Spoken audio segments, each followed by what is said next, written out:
اعوذ باللہ من الشیطان الرجیم بسم اللہ الرحمن الرحیم السلام علیکم ورحمۃ اللہ وبرکاتہ۔ زکوٰۃ کے موضوعات میں ہم اللہ کے فضل سے کافی آگے بڑھ آئے ہیں۔ آج ہم یہ دیکھیں گے کہ وہ لوگ کون ہیں جنہیں زکوٰۃ نہیں دی جا سکتی، جن پر زکوٰۃ صرف نہیں کی جا سکتی۔ تو بنیادی طور پر اس میں پہلے کافر اور مرتد لوگ شامل ہیں، کیونکہ زکوٰۃ ایک ایسا فنڈ ہے جو خاص مسلمانوں کے لیے اکٹھا کیا جاتا ہے، تو اسے غیر مسلموں پر استعمال نہیں کیا جا سکتا، الا یہ کہ جیسے بیت المال کا نظام چل رہا ہے اور زکوٰۃ کے کچھ پیسے جو بچے وہ بیت المال میں شامل کر دیے گئے، بعد میں اس سے کوئی اصلاحی کام کیا گیا یا کہیں بہبود کا کوئی کام کیا گیا یا کوئی نیچرل ڈیزاسٹر میں کسی کی مدد کی گئی تو وہاں غیر مسلم بھی ہیں، وہ تو خیر جائز صورتیں ہیں۔ اس کے علاوہ ایک جو 8واں مصرف ہے 8 مصارف میں سے تالیف القلوب کے دلوں کے اطمینان کے لیے، جیسے میں نے عرض کیا، غیر مسلموں کو دی جا سکتی ہے۔ اس کے علاوہ زکوٰۃ غیر مسلموں کو نہیں دی جا سکتی، زکوٰۃ خاص مسلمانوں کے لیے ہے۔ لہٰذا حضرت معاذ رضی اللہ عنہ والی روایت میں نے آپ سے عرض کیا تھا کہ رسول اکرم صلی اللہ علیہ وسلم نے ارشاد فرمایا تھا کہ زکوٰۃ ان کے اغنیاء سے وصول کی جائے گی اور انہی کے محتاجوں میں تقسیم کر دی جائے گی۔ تو اسی کے سلسلے میں نے یہ بھی عرض کیا تھا کہ سب سے پہلے جس علاقے سے زکوٰۃ اکٹھی ہوگی اسی میں خرچ ہوگی، پھر اگر ایک بیت المال کے نظام کے تحت اس میں سے بچ جاتی ہے تو وہ پھر مشترکہ قومی مفادات پر خرچ ہو سکتی ہے، لیکن اول حق اسی علاقے کا ہے جس میں سے لی گئی اور پھر مسلمانوں کا ہے۔ لہٰذا اس سے بھی علماء نے یہ اصول ڈرائیو آؤٹ کیا ہے رسول اکرم صلی اللہ علیہ وسلم کے اس فرمان سے، جس کو تفصیل میں پہلے بیان کر چکی ہوں کہ مسلمانوں ہی سے لی جائے گی، مسلمانوں ہی پر لگائی جائے گی، تو یہ خاص مسلمانوں کے لیے ہے۔ لہٰذا مرتد بھی جو ہو جائے اس پر بھی یہ زکوٰۃ استعمال نہیں کی جا سکتی۔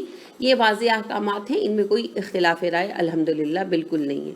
یہ میں اس لیے بار بار بتاتی ہوں کیونکہ اسلام کے متعلق ذہن ایسا بنا دیا گیا ہے کہ بہت اختلافات ہیں، حالانکہ ایسی کوئی بات نہیں ہے۔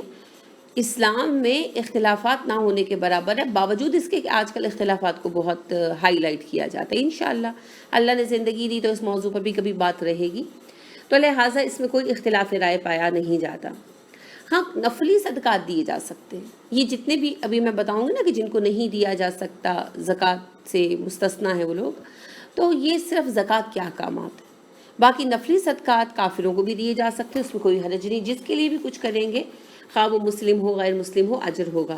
البتہ زکوٰۃ چونکہ خاص نظام کا حصہ ہے اور اس کا مقصد مسلمانوں کے مالی معاملات کو درست کرنا ہے، اور اگر آج ہم زکوٰۃ کا نظام رائج کر لینا تو آپ دیکھیں گے کہ اگلے 30 سالوں میں پاکستان کی یا جس بھی ملک میں اس کو لاگو کیا گیا اس کے حالات بدل جائیں گے بغیر کسی اور ٹیکس کو نافذ کیے۔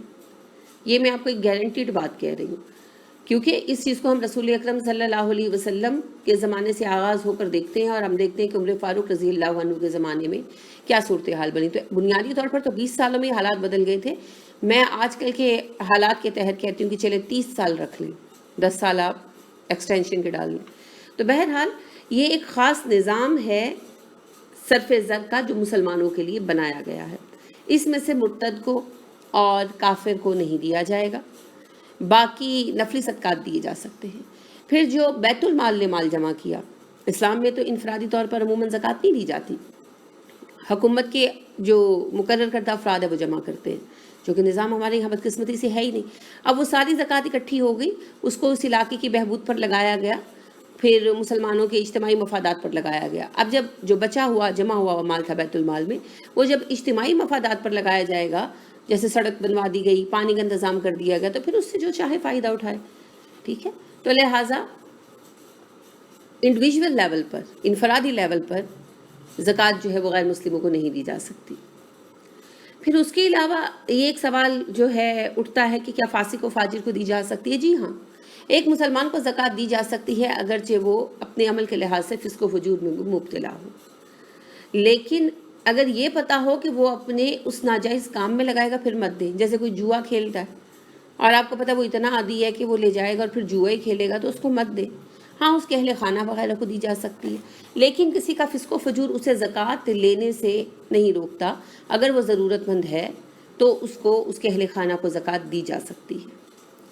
اس کے علاوہ بنو ہاشم و بنو مطلب پر زکوٰۃ حرام ہے، رسول اکرم صلی اللہ علیہ وسلم کا جو خاندان ہے۔ تو عبد المطلب بن ربیہ بن حارث سے روایت ہے کہ رسول اکرم صلی اللہ علیہ وسلم نے ارشاد فرمایا، صدقہ یعنی زکوٰۃ آل محمد کے لیے جائز ہی نہیں ہے، یہ تو لوگوں کے مالوں کی میل کچیل ہے۔ اسے مسلم نے روایت کیا، اس کا نمبر 167 اور 168 ہے۔ ابو داؤد نے بھی اسے روایت کیا اور اس کا نمبر 2985 ہے۔ اسی طرح ابو ہریرہ رضی اللہ عنہ سے مروی ہے کہ حسن بن علی رضی اللہ عنہ نے جب بچے تھے تو صدقوں کی کھجوروں میں سے ایک کھجور اٹھا لی تو آپ صلی اللہ علیہ وسلم نے فرمایا کہہ یعنی پھینکو پھینکو، اور مزید کہا کیا آپ کو پتہ نہیں حسن ہم صدقہ نہیں کھاتے؟ اور ایک اور روایت میں صحیح مسلم کی ارشاد یہ ہے کہ انا لا تحل لنا الصدقہ، ہمارے لیے صدقہ حلال نہیں کیا گیا۔ تو یہ بخاری کی روایت ہے، اس کا نمبر 1491 ہے، اور مسلم کی روایت ہے، اس کا نمبر 161 ہے۔ انس رضی اللہ عنہ سے مروی ہے کہ نبی کریم صلی اللہ علیہ وسلم ایک رستے سے گزرے تو وہاں کھجور گری پڑی تھی رستے میں، تو آپ صلی اللہ علیہ وسلم نے فرمایا اگر مجھے شبہ نہ ہوتا کہ یہ کھجور صدقے کی ہو سکتی ہے تو میں اسے اٹھا کر کھا لیتا۔ تو یہ بخاری کی روایت ہے، اس کا نمبر 2055 ہے۔ اسے مسلم نے روایت کیا 1071 نمبر ہے۔ ابو داؤد نے روایت کیا 1651 نمبر ہے۔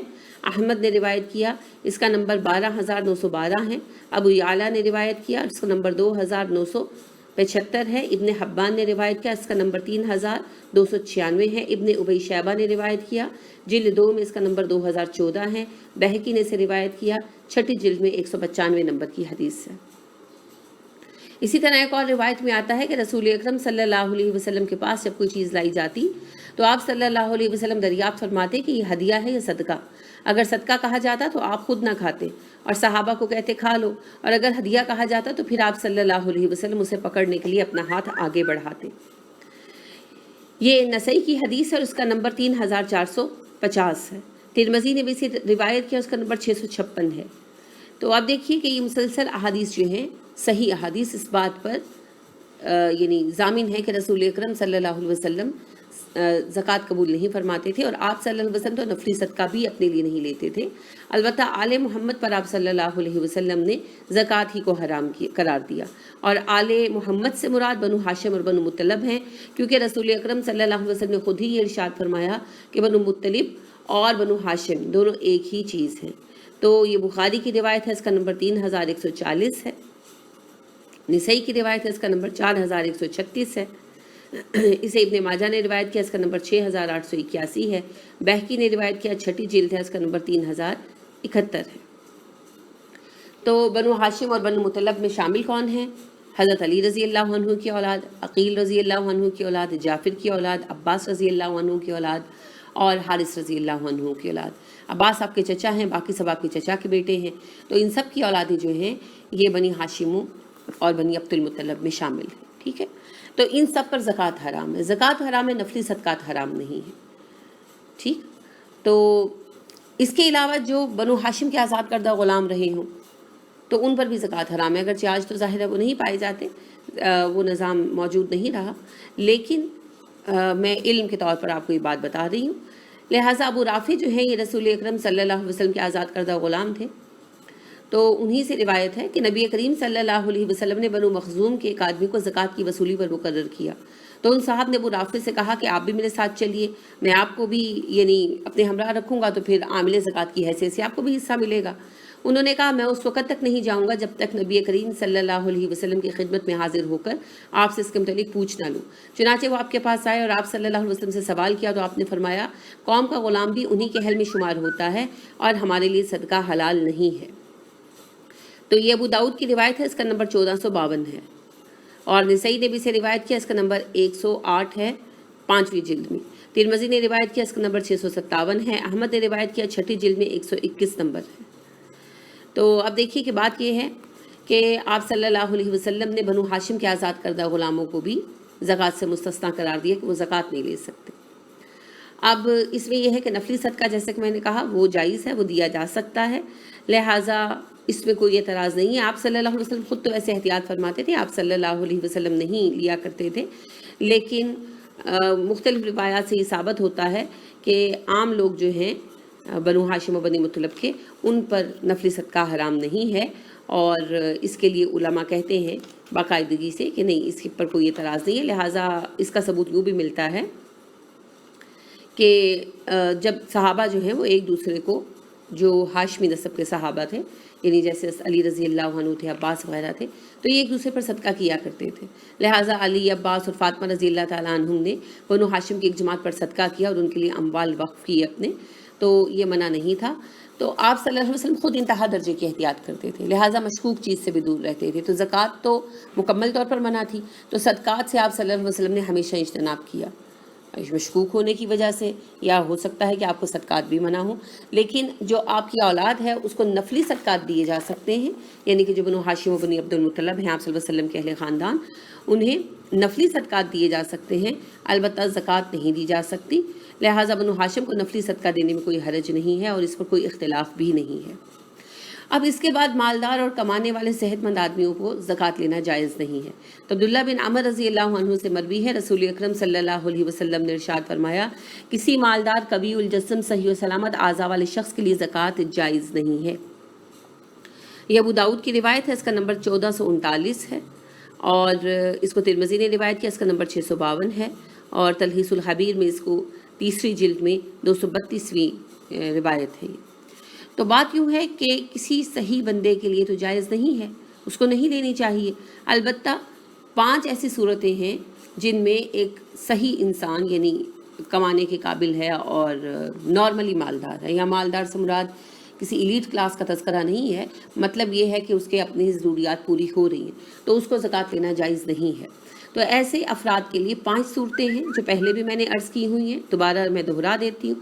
ایک تو وہ لوگ ہیں جو زکوٰۃ کا مال اکٹھا کرنے پر مقرر کیے جائیں تو پھر انہیں بطور اجرت دیا جائے گا اس میں سے.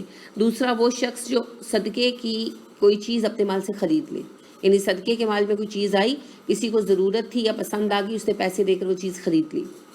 تیسرا کوئی مقروض ہو، اگرچہ وہ ویسے اپنی ضروریات پوری کر رہا ہے، گھر چلا رہا ہے، لیکن قرضہ ہے اور وہ قرضہ ادا کرنے کا اہل نہیں ہے اور نہیں کر پا رہا اور نہ نظر آ رہا ہے کہ وہ آئندہ کر پائے گا، تو اس کا قرضہ ادا کیا جا سکتا ہے، اس پر پابندی نہیں ہے.